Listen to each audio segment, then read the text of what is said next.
Hello everyone, कैसे हैं आप सब। उम्मीद है कि आप सब अच्छे होंगे। आज हमारी जो वीडियो है, आज जीव विज्ञान की क्लास नंबर 2 है, जो विभिन्न परीक्षाओं के लिए बहुत ज़रूरी है। जैसा आगामी exam railway group D, NTPC और एसएससी, इनके लिए बहुत ज़्यादा हेल्पफुल होगी। तो अगर वीडियो आपको अच्छी लगे तो आप इसको शेयर करें अपने दोस्तों में, ठीक है। और अभी तक जो हमने इससे पहली क्लास ली थी वो जीव विज्ञान में संघ को लेकर थी, यानी कि जीव जंतु जो परिसंघ थे और संघ थे, उनसे हमने क्लास ली थी। और आप दोस्तों का बहुत ज़्यादा प्यार मिला, जिससे मैं उस प्यार का शुक्रगुजार हूँ।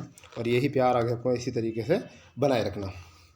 और यही जो आपका मतलब इतना प्यार मिलता है हम लोगों को, तो यही हमारे लिए जो होता है मोटिवेट करता है हमको कि और हम अच्छे से अच्छा डाटा आपको दें, और जो आपके लिए और आपकी परीक्षाओं के लिए बहुत ज़्यादा हेल्पफुल हो। तो ठीक है, आज हम इससे आगे शुरू करते हैं।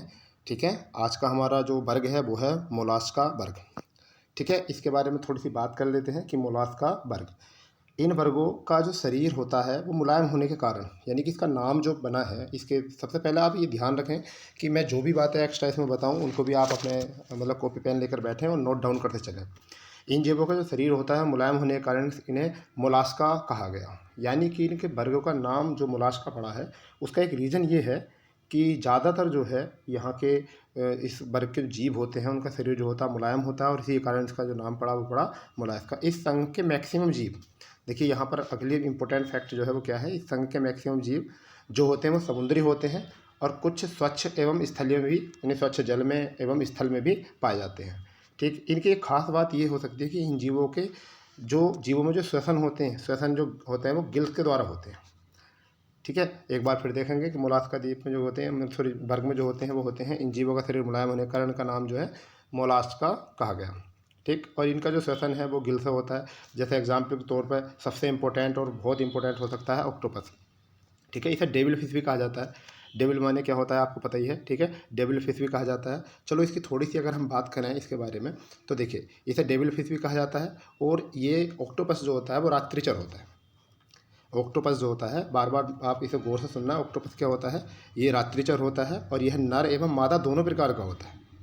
यह नर और मादा दोनों प्रकार का होता है। अगर हम आगे बात करें तो इसके 8 पैर होते हैं। ठीक है, ये कई बार क्वेश्चन आया है कि वह कौन सा जीव होता है जो 8 पैरों वाला होता है, तो वो होता है ऑक्टोपस। ठीक, इसके 8 पैर क्या, तो ये 8 भुजाओं वाला भी कह सकते हैं इसको। ठीक, एक खास बात इसकी जो है मैं आपको बताता हूँ ऑक्टोपस की, कि चीन और इटली में जो हमारे मतलब चीन पड़ोसी देश है, अगर हम इस पर बात करें, चीन और इटली में इसे भोज्य पदार्थ के रूप में प्रयोग किया जाता है। किसको, ऑक्टोपस को भोज्य पदार्थ के रूप में प्रयोग किया था। और दुनिया के सबसे अधिक विषधरों में से एक जो है ये ऑक्टोपस होता है। चलिए इससे आगे बात करते हैं। सीपियाँ आप जानते हो, जिसे हम कटल फिश भी कहते हैं। ठीक है, एक सिप है। ठीक है, सिप को आप जानते हो समुद्र में मिलता है। और ये आपका हेलियोटिस, ठीक है, इतना मोस्ट नहीं है। जबकि पयाला, जिसको हम घोंगा के रूप में प्रयोग करते हैं, मतलब जानते हैं, वो हमारे लिए ये भी एक इम्पोर्टेंट हो जाता है, घोंगा। तो देखिए अगर इसमें हम बात करें, सीप है, संघ है, घोंगा है, ऑक्टोपस है, तो इस मोलास्का जो वर्ग संघ होता है उसके जीवों में कौन कौन से हो गए, ऑक्टोपस, सीपिया, सिप, हिलियोटिस या घोंगा, शंख भी इसी में के ही वर्ग में आता है। ठीक, इससे आगे अगर हम बात करें तो हमारा आगे है कोडेटा। यह संघ काफ़ी बड़ा और सबसे महत्वपूर्ण संघ है, यानी कि यहाँ से क्वेश्चन बहुत ज़्यादा आएंगे। इस संघ में क्या होते हैं, कछुआ, मछली, सांप, तोता, चील, मनुष्य, बकरी, घोड़ा, हाथी, सब इसी के अंतर्गत आते हैं। यानी एक बार फिर सुन लो इनको आराम से और पढ़ लेना कि इस संघ के जो होते हैं, कछुआ होते हैं, मछली होती है, सांप होते हैं, तोता होता है, चीता होता है, मनुष्य होता है, बकरी, घोड़ा, हाथी, सब इसी वर्ग में आते हैं। और कार्डोटा वर्ग के समझने के लिए छोटे छोटे वर्गों में विभक्त किया गया। जैसे अब आपको देख सकते हैं, एक तो मत्स्य वर्ग होता है, एक उभयचर वर्ग होता है, एक सरीसृप वर्ग होता है, एक पक्षी वर्ग होता है, एक स्तनधारी वर्ग।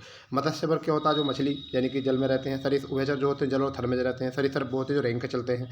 ठीक है, मैंने इनका अगर पिक्चराइज किया है, पक्षी जो होते हैं वो उड़ते हैं। ठीक है, स्तनधारी जो होते हैं जो बच्चों को जन्म देते हैं। ठीक है, चलिए इससे आगे देखते हैं, इसको एक बार अच्छे से देख लेना। फिर आपका मत्स्य वर्ग, एक एक के बारे में बात करते हैं। मत्स्य वर्ग, ठीक है, मत्स्य वर्ग में इसके अंतर्गत मछलियाँ आती हैं। और मछलियाँ श्वसन की प्रक्रिया जो है वो किसके साथ करती हैं, गिल के द्वारा करती हैं। मत्स्य वर्ग में क्या आती हैं, मछलियाँ आती हैं। और ये जो श्वसन करती हैं वो किसके द्वारा करती हैं, गिल या गिलफड़ों के द्वारा की जाती हैं। जैसे एग्जाम्पल के तौर पर अगर हम बात करें, तो एग्जाम्पल के तौर पर अगर हम बात करें, सबसे पहले एक शार्क मछली आती है। ठीक है, शार्क मछली की खासियत है, शार्क में कोई भी हड्डी उपस्थित नहीं होती, इसे डॉग फिश के नाम से भी जाना जाता है। यही इंपॉर्टेंट फैक्ट है, बस ज़्यादा पढ़ने की ज़रूरत नहीं है। देखिए ग्रुप डी और रेलवे एनटीपीसी और रेलवे ग्रुप डी के लिए अगर हम बात करें और अदर एग्ज़ाम जितने भी हैं उनमें ज़्यादा की बात नहीं है, हम डिटेल में जाएंगे तो हमें डाउट ज़्यादा क्रिएट होगा। इसलिए जितना मैं बता रहा हूँ आपको इतने को ही अच्छे से तैयार करो, यहाँ से आपको जो क्वेश्चन मिल जाएंगे। जैसे अगर हम यहाँ बात करें तो क्या है, एक शार्क जो है मछली है, इसको क्या है हड्डी उपस्थित नहीं होती, इसे किस नाम से जाना जाता है, डॉग फिश के नाम से भी इसको जाना जाता है। एक अगला जो है वो आपका हिप्पोकैम्पस। हिप्पोकैम्पस यह एक समुद्री मीन है जिसे अश्वमीन या समुद्री घोड़ा नाम सुना होगा जरूर, कई बार इसका नाम पूछ लिया था कि समुद्री घोड़े को हम किस नाम से जानते हैं, तो हिप्पोकैम्पस के नाम से जाना जाता है। विश्व का सबसे धीमी चलने वाली मछली यही होती है। तो ये क्वेश्चन आप देखोगे तो ज़्यादातर जैसे यूपी पीसीएस होते हैं उसमें भी यहाँ से क्वेश्चन मिल जाता है कि इनमें से वह कौन सा मतलब समुद्री मीन है जिसको हम समुद्री घोड़े के नाम से जानते हैं, तो हिप्पोकैम्पस होता है। और विश्व की सबसे धीमी चलने वाली मछली यही होती है। समुद्री घोड़ा एक मछली है, जबकि समुद्री गाय, समुद्री सिंह और मेमन यानी स्तनपायी होते हैं। यहाँ से कई बार ये भी क्वेश्चन आ जाता है कि निम्न में से कौन सा जो है आपका स्तनपायी है और कौन सा स्तनपायी नहीं है। तो इसमें समुद्री घोड़ा एक मछली है, जबकि समुद्री गाय, समुद्री सिंह और समुद्री एक मेमन स्तनपायी होते हैं। ठीक, आगे अगर हम बात करते हैं तो गैम्बूसिया को मॉस्किटो फिश भी कहा जाता है। गैम्बूसिया को मॉस्किटो फिश भी कहा जाता है। इसे तालाबों और कुओं में छोड़ने से मच्छरों पर नियंत्रण किया जाता है। देखिए मॉस्किटो माने जो होता है मच्छर होता है, ठीक है। अगर मान लीजिए किसी तालाब में, अगर किसी तालाब कुएं में ज़्यादा मच्छर हो जाते हैं तो इस गोम्बेसिया मछली को उसमें छोड़ दिया जाता है, तो वे ये जो है भोज्य पदार्थ के रूप में मछलियों को यूज कर लेता है। या ऐसा मान के चलिए कि इसके डर से जो है वो मछलियाँ जो हैं इस मछली के डर से जो है वो मच्छर जो है भाग जाते हैं, ठीक है। तो इसी वजह से इसका नाम जो पड़ा है मॉस्किटो फिश पड़ा है, समझ गए नहीं।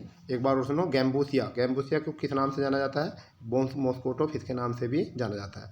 अब सबसे इम्पोर्टेंट अगर आज के ट्रेंड के अनुसार अगर हम देखें तो पाषाण मछली जो है हम इसे कह सकते हैं स्टोन फिश कहते हैं। पाषाण माने होता है आपका पत्थर, समझ गए। जैसे इतिहास में हम पढ़ते हैं कि इतिहास के परिदृश्य को देखते हैं तो एक पाषाण काल होता है, एक पाषाण काल को ही 3 भागों में आते हैं, पुरापाषाण काल, मध्य पाषाण काल और आपका नवपाषाण काल। ये पाषाण काल के होते हैं। प्राग ऐतिहासिक काल को हम पाषाण काल के रूप से जानते हैं, ठीक है। अगर हम इस पर थोड़ी सी नज़र माने तो एक होता है पुरापाषाण काल, इसकी 25 लाख बीसी से लेकर 10,000 बीसी तक इसका कालक्रम होता है। जबकि मध्य पाषाण काल का जो होता है इसका जो कालक्रम होता है 10,000 से लेकर 4,000 तक माना जाता है। और नवपाषाण काल का जो होता है वो 4,000 से लेकर 2500 भी लिखा हुआ है कहीं कहीं और 2350 भी लिखा। तो पाषाण जो नाम पड़ा वो इसलिए पड़ता है कि उस काल में जो है पत्थर का प्रयोग ज़्यादा लोग करते थे, इस वजह से पाषाण काल उसका नाम पड़ा। तो यहाँ पर इस मछली का संबंध जो है वो किससे है, पत्थर से है, तो इस वजह से सब स्टोन फिश भी कहा जाता है। यह सबसे विषैली मछली होती है। देखिए समझने वाली बात क्या है, यह सबसे विषैली मछली होती है। इसके अलावा इसे फ्लाई फिश, कोड, टारपेडो, रेहू, कतला इसी वर्ग के अंतर्गत आते हैं। यानी कि पाषाण स्टोन फिश के अंतर्गत जो आते हैं वो कौन कौन से आते हैं, मतलब इन मछलियों के अतिरिक्त मत्स्य वर्ग के अंतर्गत कौन कौन से आते हैं। एक तो फ्लाइंग फिश, कोड, टारपीडो, रोहू, कतला, इतनी और भी मछली जो है वो इसी के अंतर्गत या इसी वर्ग के अंतर्गत आती हैं, ठीक है। आगे देखेंगे हम उभयचर वर्ग, ठीक है।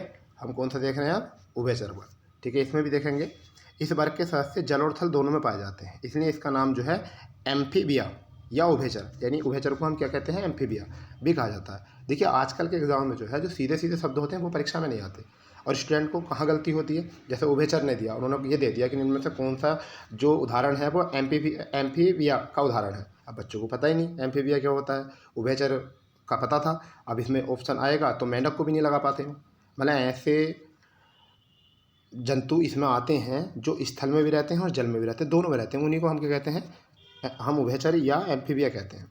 इसके शरीर का सल्क, बाल, पंख नहीं होते, यानी कि इनके शरीर पर जो है ना तो सल्क होते हैं, ना बाल होते हैं, ना पंख होते हैं, तथा इनकी त्वचा जो है काफ़ी चिकनी होती है। देखिए आपने देखा होगा मेंढक की त्वचा जो बहुत चिकनी होती है, समझ गए नहीं। इस वर्ग के आने वाले जीव त्वचा से सांस लेते हैं, ये बहुत इंपॉर्टेंट है। यानी कि उभयचर वर्ग के जो लोग होते हैं, मतलब जीव होते हैं, वो किस चीज़ से लेते हैं, वो लेते हैं आप त्वचा से, ठीक है। जैसे इसमें मेंढक हो गया, हाइला हो गया, यानी एग्जाम्पल के तौर पर मेंढक ही आपको याद रखना है उभयचर में, और कोई ज़्यादा मतलब इसको याद रखने की ज़रूरत नहीं है, ठीक है। चलिए अब आगे बात करते हैं सरीसृप वर्ग। सरीसृप वर्ग होते हैं जो सामान्यतः मतलब कुछ रेंज का चलते हैं, जैसे स्थलवासी होते हैं ये, यानी सामान्यतः कैसे होते हैं, स्थलवासी होते हैं। इस वर्ग के कुछ जंतु जलवासी भी होते हैं। यह सभी जंतु अनियमित तापी कोल्ड ब्लडेड होते हैं, यानी कैसे होते हैं, कोल्ड ब्लडेड होते हैं। अब इसके एग्जाम्पल बहुत इंपॉर्टेंट है, बहुत इंपॉर्टेंट, वेरी वेरी इंपॉर्टेंट है। जैसे कछुआ, कछुआ जो होता है जल में ही पाया जाता है और स्थल में भी पाया जाता है कुछ जगह, ठीक है, परंतु ये कैसे चलते हैं, रेंग के चलते हैं। घरेलू छिपकली क्या होती हैं, रेंग के चलती हैं। अजगर रेंग के चलता है, मगरमच्छ रेंग के चलता है, एलिगेटर और ड्रैको, ये भी कुछ दो डिफिकल्ट शब्द हो सकते हैं, एलिगेटर और ये। तो यहाँ से क्वेश्चन पूछेगा निम्न में से कि निम्न में से कौन सा सरीसृप वर्ग में नहीं आता। तो आपको पहला ऑप्शन देगा कछुआ, दूसरा देगा छिपकली, तीसरा देगा अजगर, चौथा देगा मेंढक। मगर मेंढक कहाँ पर है, उभयचर। तो हम कौन से को क्लिक करेंगे, वो मेंढक को करेंगे। तो कई बार इन वर्गों को जो है आपस में कनेक्ट कर देता है और आपसे यहाँ तक मतलब क्वेश्चन बना सकता है, ठीक है। तो इसलिए थोड़ा सा ज़्यादा, अगर एक बार में वीडियो समझ में नहीं आया, याद नहीं हो, तो उसको क्या करो, बार बार रिवाइज करो। एक दो बार अगर जैसे वीडियो देखो आपको ये सारी चीज़ें समझ में आ जाएंगी, ठीक है। ज़्यादातर इसको एक बार देखो, फिर इसकी स्पीड बढ़ाकर दोबारा देखो, ठीक है। फिर कोशिश करो कि इसके या तो नोट्स बनाओ, और नोट्स बनाओगे तो बार बार इनकी प्रैक्टिस आप कर सकते हो, ठीक है। चलिए आगे बात करते हैं। नोट पॉइंट है इसमें, डेक्रोको को उड़ने वाली छिपकली कहा जाता है। जो आपका अंत में है वो क्या है, डेक्रोको, इसे कहा जाता है उड़ने वाली मछली कहा जाता है। चलिए एक बार और देख लेते हैं उभयचर वर्ग को और सरीसृप को। उभयचर वर्ग वो होते हैं जो जल और थल में दोनों में होते हैं, और इनके बाल नहीं होते, शरीर पर सल्क नहीं होते, पंख नहीं होते, और ये अपनी जो सांस लेते हैं, श्वसन क्रिया करते हैं, वो किससे करते हैं, वो लेते हैं त्वचा से। जबकि सरीसृप जो होते हैं वो रेंगने वाले होते हैं, स्थलवासी होते हैं, ठीक है। कुछ जंतु जलीय होते हैं, जैसे कछुआ हो जाता है, कहीं घरेलू मछली, अजगर, मगरमच्छ, एलिगेटर, ड्रोका। ड्रोका से यहाँ नोट पॉइंट बन गया बहुत ज़्यादा इंपॉर्टेंट कि ड्रोका को उड़ने वाली मछली, ये सॉरी छिपकली भी कहा जाता है, ठीक है। चलिए आगे देखते हैं कि आपका है पक्षी वर्ग, ठीक। अगर हम पक्षी वर्ग की यहाँ बात करें, पक्षी वर्ग की अगर हम यहाँ बात करें तो देखिए, पक्षी वर्ग में जो है आपका इस वर्ग के अंतर्गत हवा में उड़ने वाले के साथ साथ ज़मीन पर तेज़ी से चलने वाले पक्षी प्राणी आते हैं। पहली बात ये, इसकी परिभाषा हो गई है आपकी, इस वर्ग के अंतर्गत हवा में उड़ने के साथ साथ ज़मीन पर तेज़ी से चलने वाले पक्षी प्राणी भी इसी के अंतर्गत आते हैं। इस वर्ग के जंतु नियततापी यानी वार्म ब्लडेड होते हैं। इनकी शरीर 3 भागों में विभाजित होता है, यानी कि सिर, गर्दन और धड़ में। और एग्जाम्पल के तौर पर हम बात करें तो कबूतर, मोर, तोता और स्ट्रेच या कीवी, ये इसके मोस्ट हैं। चलिए एक तो ऑस्ट्रिच की बात करते हैं। यह एक दौड़ने वाला बहुत बड़ा पक्षी होता है, जिसे शतुरमुर्ग के नाम से भी जाना जाता है। यानी किस नाम से जाना जाता है, शतुरमुर्ग के नाम से भी जाना जाता है। अब मैंने यहाँ पर एक बात बोली है कि क्या ऑस्ट्रिच को एक दौड़ने वाला बहुत तेज बड़ा पक्षी होता है, इसे शतुरमुर्ग कहा जाता है। अगर आप यहाँ नोट करना चाहो तो अगर मैं आपको बताऊँ कि यहाँ पर जो इसकी मतलब अगर हम स्पीड की बात करें तो 70 किलोमीटर जो इसकी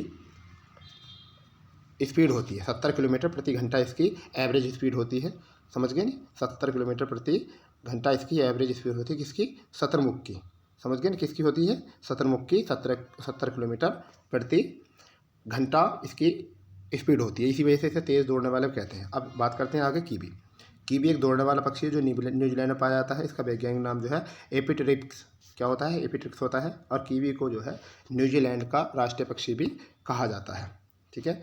आगे हम बात करते हैं शतुरमुर्ग। पृथ्वी में सबसे बड़ा जीवित पक्षी जो होता है उसे हम कहते हैं शतुरमुर्ग। और दूसरे जबकि हमिंग बर्ड गुंजर पक्षी ये सबसे छोटा होता है, ठीक है। अगर हम बात करें गुंजर पक्षी एक ऐसा पक्षी होता है जो पीछे की ओर उड़ता है। चलिए अब एक एक करके इनकी बात कर लेते हैं हम। सबसे पहले हम बात कर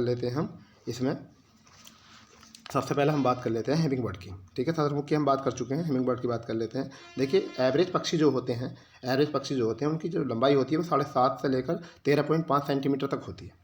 यानी जो पक्षी होते हैं उनकी एवरेज लंबाई जो होती है वो कितनी होती है, 7.5 से लेकर 7.5 से लेकर 13 सेंटीमीटर तक होती है।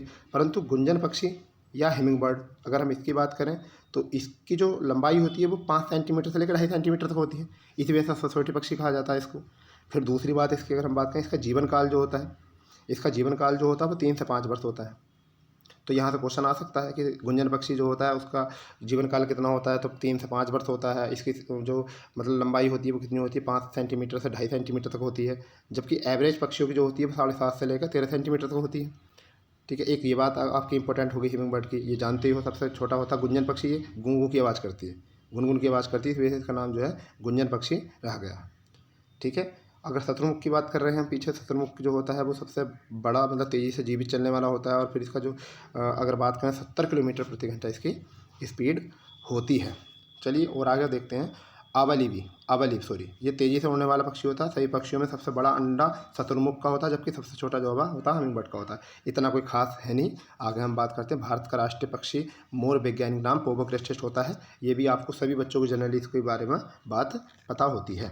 ठीक है, चलिए आगे हम बात करते हैं स्तनधारी वर्ग। ये बहुत इंपॉर्टेंट है, स्तनधारी वर्ग। ठीक, चलिए स्तनधारी वर्ग में अगर हम बात करते हैं, इस वर्ग के सभी प्राणी अधिक विकसित और समतापी होते हैं। ठीक है, स्तनधारी वर्ग को 3 उपवर्गों में बांटा गया। अगर हम स्तनधारी वर्ग को भी अगर हम कन्वर्ट करें तो 3 उपवर्गों में बांटा गया है। ठीक, ये एक एक बात यहाँ की इम्पोर्टेंट है, माइंड में अच्छे से बिठा लेना इसको।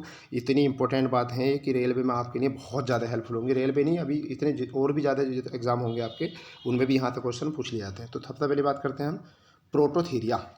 प्रोटोथीरिया, फिर दूसरी होती है मेटाथीरिया, और फिर होता है यूथीरिया। ठीक है, अगर हम बात करें कौन कौन सा, प्रोटोथीरिया, मेटाथीरिया और यूथीरिया। ठीक है, चलिए एक की बात करते हैं प्रोटोथीरिया। यह स्तनधारी अंडे देने वाले होते हैं। ये नहीं कैसे होते हैं, यह एक अंडे देने वाले होते हैं, तो इसका मतलब ये अंडे देने वाले होते हैं। फिर अगर हम बात करें मेटाथीरिया का, यह जंतु न तो अंडे देते हैं और न ही पूर्ण विकसित बच्चे को जन्म देते हैं। मतलब यह अपरिपक्व बच्चों को जन्म देते हैं। अपरिपक्व यानी कि जो पूरी तरीके से परिपक्व नहीं होते। ठीक है, तो ये क्या होते हैं, अपरिपक्व होते हैं। इनका उदाहरण है कंगारू। यहाँ पर क्या है, एडिला, मैंने चित्र बना दिया है, एडिला मोनाट्रिला, ये यहाँ पर आपको नाम हो गया यहाँ से। ठीक है, आगे हम बात करते हैं यूथीलिया। यह सभी जंतु पूर्ण विकसित बच्चों को जन्म देते हैं। यानी कि अगर हम यहाँ बात करें तो यहाँ मनुष्य भी इसके अंतर्गत आता है। यानी कि जो पूर्ण विकसित बच्चे होते हैं वो किसके वर्ग में आता है, पहली बात स्तनधारी वर्ग में आता है। स्तनधारी वर्ग के कौन से वर्ग में आता है, यूथीलिया वर्ग में आता है।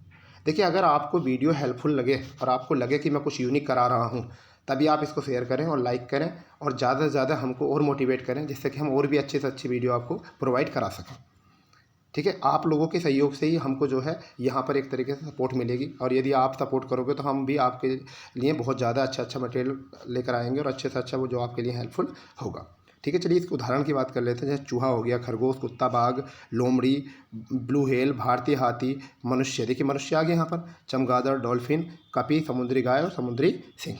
ठीक है, चलो एक बार इसको और रिपीट कर लेते हैं। ठीक है, क्योंकि ऐसा है कि अगर आपको दोबारा से पढ़ोगे तो इसको थोड़ा और अच्छा लगेगा। जैसे कि स्तनधारी वर्ग, इस वर्ग के सभी प्राणी जो है अधिक विकसित और समतापी होते हैं। पहली बात, स्तनधारी वर्ग 3 उपवर्गों में बांटा गया, ये बिल्कुल याद होना चाहिए। एक तो होता है प्रोटोथीरिया, फिर दूसरे हम बात करें मेटाथीरिया, फिर होता है यूथीरिया।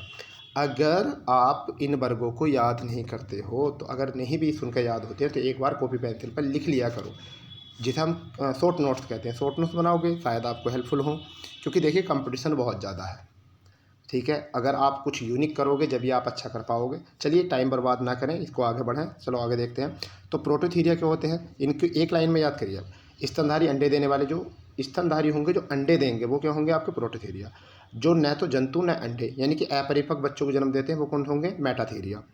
और जो सभी जंतु पूर्ण विकसित बच्चों को करते हैं, तो वो कौन से होंगे आपके, यूथीरिया। तो यूथीरिया सबसे इंपॉर्टेंट है, क्योंकि अगर हम यहाँ बात करें स्तनधारी वर्ग में, तो एडिना मोनाट्रिया हो गया आपका, जिसे हम ये भी कह सकते हैं कि ये बहुत कम देखने को मिलते हैं। मेटाथीरिया की अगर बात करें तो यहाँ पर कंगारू विलुप्त होते चले जा रहे हैं। कंगारू ऑस्ट्रेलिया का जो है राष्ट्रीय ऑस्ट्रेलिया का राष्ट्रीय जंतु है। ठीक है, तो यहाँ पर कंगारू ऑस्ट्रेलिया के नहीं जाने जाते हैं सबसे ज़्यादा।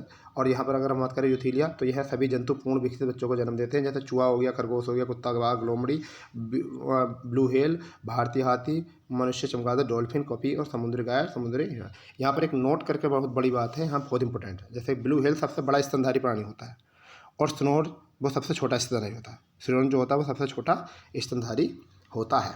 चलिए थोड़ा और आगे बात करते हैं, एक एक करके बात कर लेते हैं इनकी, नोट पॉइंट करके। इंपॉर्टेंट फैक्ट हैं, बहुत ही ज़्यादा इंपॉर्टेंट फैक्ट है।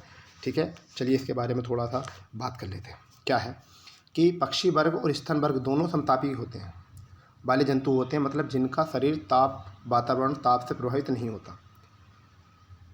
यानी कि पक्षी वर्ग और स्तनधारी वर्ग दोनों समतापी होते हैं, वार्म ब्लड वाले होते हैं, जंतु होते हैं, मतलब जिनका शरीर का तापमान वातावरण के ताप से प्रभावित न हो। बहुत माइंडली कर लेना, इसको माइंड में फिट कर लेना। व्हेल में सबसे विशालतम दांत वाली व्हेल स्पर्म व्हेल होती है। व्हेल जो होती है सबसे जो होती है वो कौन सी होती है, आपकी स्पर्म व्हेल होती है। ठीक, डॉल्फिन यहाँ पर दिया गया है, ये इंपॉर्टेंट फैक्ट है। एक जलीय जंतु होती है, मैमिलिया में आता है, बहुत ही बुद्धिजीव होता है। गंगा नदी में पाए जाने वाली डॉल्फिन जीव को राष्ट्रीय जलीय जीव घोषित किया गया। चलिए अब हम इसके डॉल्फिन के बारे में थोड़ी सी बात कर लेते हैं। ठीक, देखिए, अगर हम इसकी बात करें डॉल्फिन की, तो थोड़ी सी अगर हम यहाँ से बात करें तो ये जो होता है गर्म खून वाले, कौन सी होती हैं, ये गर्म खून वाली, अगर हम यहाँ से बात करें तो गर्म खून, आपकी ये गर्म खून वाली जो होती हैं मछली होती है। सबसे पहली बात ये, चलिए आप थोड़ा सुनते रहना इसको और भी अच्छा रहेगा, क्योंकि क्या है देखिए और नोट करते रहना। डॉल्फिन जो होती है वो गर्म खून वाली जीव होता है। फिर दूसरी अगर हम बात करते हैं तो इसका असली नाम जो है, डॉल्फिन का असली नाम जो है वो क्या है, प्लेटिनिस्टा गैंगेटिका, सॉरी गंगेटिका, प्लेटिनिस्टा गंगेटिका, इसका असली नाम जो होता है वो क्या होता है, प्लेटिनिका और गंगेटिका इसका असली नाम होता है। अगर हम बात करते हैं डॉल्फिन के बारे में तो भारत, बांग्लादेश, नेपाल और पाक यानी पाकिस्तान में डॉल्फिन ज़्यादातर पाई जाती है। यानी कि अगर हम बात करें इंडिया, ठीक, फिर अगर हम बात करें बांग्लादेश, ठीक, अगर हम बात करें नेपाल, ठीक, अगर हम बात करें पाकिस्तान, ठीक है, तो यहाँ पर जो है ये ज़्यादातर पाई जाती हैं। ठीक है, अगर हम इनकी बात करें डॉल्फिन की, तो जो छोटी डॉल्फिन होती है उसका वेट होता है 30 केजी। कितना होता है, 30 केजी। ठीक है, जो बड़ी डॉल्फिन होती है उसका कितना होता है, 9,000 केजी। समझ गए नहीं, यानी कि जो छोटी डॉल्फिन होती है उसका वजन होता है 30 केजी, सॉरी 40 केजी। कितनी होता है, 40 केजी, सॉरी कितना केजी होता है, 40 केजी। और जो बड़ी डॉल्फिन होती है उसका कितना होता है, 6,000 केजी इसका मतलब वेट होता है। परंतु इसको जो है ये भोजन के रूप में किसे प्रयोग करती हैं, अगर हम यहाँ बात करें भोजन के रूप में, तो ये भोजन के रूप में जो प्रयोग करती हैं, सबसे पहले अगर बात करें तो ये मछलियों को ही अपना भोजन बनाती हैं, मछलियों को अपना भोजन बनाती हैं। और अगर हम मछलियों के भोजन की बात करें तो जैसे इन्हें डेली जो भोजन चाहिए वो कितना चाहिए, वो 30 किलोग्राम डेली इसको भोजन चाहिए। ठीक, अगर हम बात करते हैं इसमें राष्ट्रीय जलीय जीव की बात, तो देखिए अगर हम बात करें इसको जलीय जीव की बात, तो 4 अक्टूबर 2009 को, यानी कि याद रखने वाली बात है, 4 अक्टूबर, 4 अक्टूबर और 2009, 4 अक्टूबर 2009 को इसे क्या बना दिया गया था, जलीय जीव घोषित कर दिया गया था। परंतु एक और डेट इंपॉर्टेंट है, 18 मई 2010, यानी कि अगर हम यहाँ से बात करें तो 18 मई 2010, 18 मई 2010 को अगर हम एक बात करें तो ये क्या है, गंगा की जलीय जीव को, गंगा की जलीय जीव को जो है वो आपका जलीय जीव घोषित कर दिया गया डॉल्फिन को। ठीक है, थोड़ी सी ये बात आप दोबारा एक बार सुन लें कि इसका असली नाम जो होता है प्लेटिनिस्टा गंगेटिका होता है इसका असली नाम। ये गर्म खून वाली जीव होती है। ठीक है, इसका जो छोटी मछली होती है उसका वेट 40 किलोग्राम होता है और बड़ी जो होती है वो 9,000 किलोग्राम होता है डॉल्फिन का। इसे डेली जो है मछली के भोजन के रूप में 30 किलोग्राम डेली भोजन चाहिए। ये कहाँ कहाँ पाई जाती है, भारत, बांग्लादेश, नेपाल और पाकिस्तान में पाई जाती है, ये मिल जाती है यहाँ। और गंगा, ब्रह्मपुत्र इन जैसी नदियों में सबसे ज़्यादा ये पाई जाती है। इसे 4 अक्टूबर 2009 को राष्ट्रीय जलीय जीव घोषित किया गया था और 18 मई 2010 को गंगा डॉल्फिन को जलीय जीव घोषित कर दिया गया। ये थोड़ी कहीं ना कहीं बात इंपॉर्टेंट हो सकती है। चलिए आगे बात करते हैं।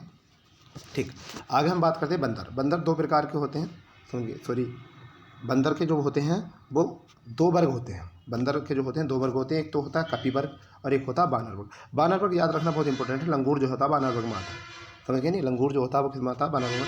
अब कपी वर्ग को 2 वर्गों में रखा है, एक तो हीन वर्ग और एक महाकपी, सॉरी हीन कपी और एक महाकपी, इनको एक एक पढ़ लेते हैं। हीन कपी जो होते हैं, जो छोटे आकार वाले कपी होते हैं गिबन, तो वो क्यों होते हैं हीन कपी। और जो बड़े आकार के मानव नुमा कपी होते हैं उन्हें चैंपियंजी गोरिल्ला, वो इसी में आते हैं महाकपी में। तो एक बार और सुन लो, कपी वर्ग जो होते हैं 2 प्रकार के होते हैं, एक तो हीन कपी होता है और एक महाकपी होता है। हीन कपी वो होते हैं छोटे आकार के कपी होते हैं गिवन, जिन्हें हम गिवन कहते हैं, और महाकपी होते हैं बड़ा आकार के मानव नुमा, यानी जो मनुष्य की तरह होते हैं कपी, वो होते हैं इसमें, जैसे चैंपियंजी गोरिल्ला इसी में आता है। ठीक, अगर हम नोट पॉइंट की बात करें, बहुबन ये विश्व का सबसे बड़ा बंदर है। यानी कि ये बात इतनी खास एग्ज़ाम की तो है नहीं, परंतु हम बेसिक नॉलेज के लिए इस बात को प्रयोग कर सकते हैं कि बूबन जो है यह विश्व का सबसे बड़ा बंदर होता है, विश्व का सबसे बड़ा बंदर होता है। अगर हम इसकी बात करें आगे तो देख लेंगे कि चमगादड़ जो है ये मेमोलिया में आता है। चमगादड़ जो है वो किस में आता है, मेमोलिया में आता है। और ऐसे जीव जो परश्रव्य ध्वनि सुन सकते हैं, चमगादड़ जो है वो किस में सुनते हैं, परश्रव्य। चलो वो ध्वनि की अगर थोड़ी बात करें 3 प्रकार की होती है, एक तो श्रव्य ध्वनि होती है, ठीक है, और एक अपश्रव्य होती हैं और एक होती है परश्रव्य। और श्रव्य ध्वनि की अगर हम बात करें यहाँ पर तो थोड़ा मैं बता दूँ, श्रव्य ध्वनि वो होती है जिनकी आवृत्ति जो है वो 20 हर्ट्ज से लेकर 20,000 हर्ट्ज तक होती है। जो मनुष्य सुन सकता है उन्हें क्या कहते हैं हम श्रव्य सुनते हैं। अब श्रव्य कौन सी होती हैं? अब माने होता पीछे छोटा, तो 20 हर्ट्ज से नीचे वाली जो होती हैं वो कौन सी होती हैं? अश्रव्य ध्वनि होती हैं। जबकि पराश्रव्य ध्वनि जिनकी हमने यहाँ बात करी है, पराश्रव्य ध्वनि जिनकी हमने बात करी है यहाँ पर, तो पराश्रव्य ध्वनि जो होती है 20 हर्ट्ज से आगे होती हैं। ठीक है, इनका प्रयोग जो किया था सबसे ज़्यादा क्वेश्चन आता है, जैसे ट्यूमर का पता लगाना है, गठिया रोग के लिए हो जाता है, दूध के अंदर जो खतरनाक जीवाणु होते हैं उनको नष्ट करने के लिए, ये कुत्तों के लिए, कुत्ते सुन सकते हैं इनको, चमगादड़ सुन सकते हैं, वायुयान के जो कलपुर्जे होते हैं उनकी सफाई के लिए होते हैं, गठिया के रोग से निजात पाने के लिए भी इसका प्रयोग किया जाता है। ज़्यादातर अगर हम यहाँ इन बातों को प्रयोग करें तो ये इस चीज़ पर कई बार क्वेश्चन आ जाता है। और एक और बात करें, सोनार में जो प्रयोग किया था ये भी क्या है? सोनार। सोनार तुम्हें पता समुद्र की गहराई मापने के लिए किया जाता है। अगर इसमें हम बात करें सोनार की फुल फॉर्म क्या होती है? Sound navigation and ranging. Sonar की फुल फॉर्म होती है SONAR, सोनार। एस बोले तो साउंड, ओ बोले तो नेविगेशन, और सॉरी साउंड, SO से हो गया साउंड, और N से हो गया नेविगेशन, और A से हो गया एंड, और R से हो गया रेंजिंग। इसकी ये फुल फॉर्म है। अब दोबारा फिर सुनने के श्रव्य ध्वनि क्या होती हैं? जो 20 हर्ट्ज से लेकर 20,000 हर्ट्ज तक होती हैं, मनुष्य सुन सकता है। अब श्रव्य ध्वनि कौन सी होती हैं? 20 हर्ट्ज से नीचे की होती हैं। और पराश्रव्य ध्वनि कौन सी होती हैं? जो 20,000 हर्ट्ज से आगे होती है। इनका प्रयोग वायुयान के कलपुर्जों में किया जाता है, ट्यूमर के लिए प्रयोग किया जाता है, ट्यूमर का पता लगाने के, गठिया रोग के लिए, दूध के अंदर जो मतलब हानिकारक जीवाणु होते हैं उनको नष्ट करने के लिए प्रयोग किया जाता है। कुत्ता और चमगादड़ भी इनको सुन सकते हैं, मनुष्य और वायुयान के कलपुर्जों के लिए भी इनका प्रयोग किया जाता है। चलिए, तो आज की वीडियो इतनी रहते हैं, ज़्यादा लंबी नहीं करेंगे। चलो, एक नेक्स्ट वीडियो जो है जल्दी आएगी। इसे आपको अगर ये वीडियो अच्छी लगी हो तो सभी दोस्तों को शेयर करो और लाइक करो, सब्सक्राइब करो। और बस इसी तरीके से आप लोग हमको मोटिवेट करते चलिए और हम आपको अच्छे से अच्छे डाटे देने की कोशिश करेंगे। थैंक यू, धन्यवाद।